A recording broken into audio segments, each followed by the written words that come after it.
Like my case. Thank you. Thick case. It's very thick, like juicy steak. All right, so this is what we're doing. One more time. I want you to play all these chords before you begin. Just get them all into your brain. This is the pinky test. We're gonna go. So you have your bass note with your left pinky, the melody note with your right pinky, and then we're gonna fill it in with your fingers. This is jazz, tune arranging 101. This is what you do on any instrument or a group of instruments or whatever.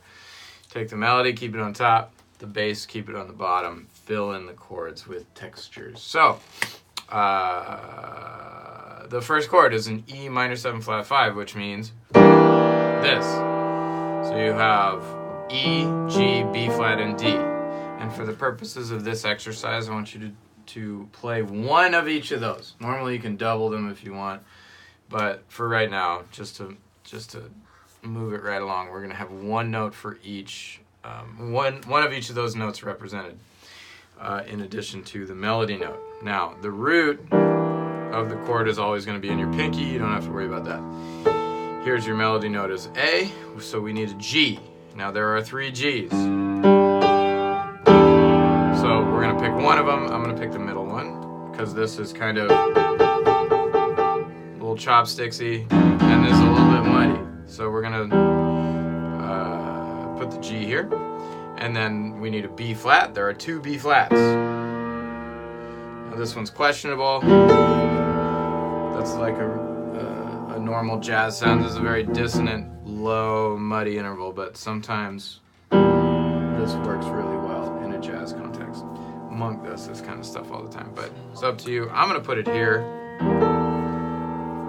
because I'm feeling a little more delicate today than this. A little brutish. And then we have 2 Ds available. So I can play this, or I can play this. I'm gonna play this because this hurts. So, the first little bit of the song. Oops, I wasn't going to do that. I said I wasn't going to do it and I did it. Okay?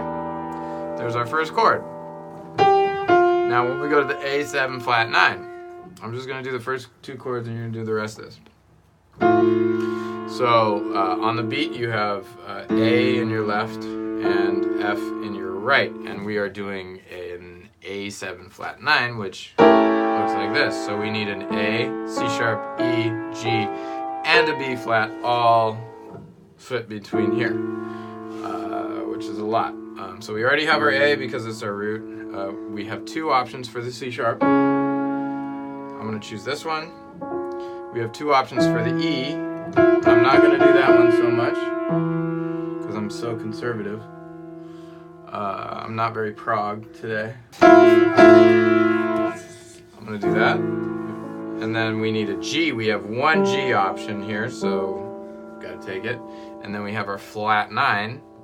We have 2 B flats, but again, not very prog. Not being very prog, so I'm going to put it there. So now, this is my second chord. Nicely split up. It's a beautiful jazz chord. It's such a jazz chord. I love this chord. And then you go jazz. So we go.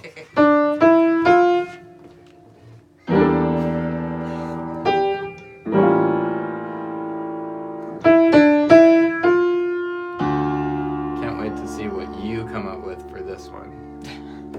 Prog. D minor 6. Oh, prog.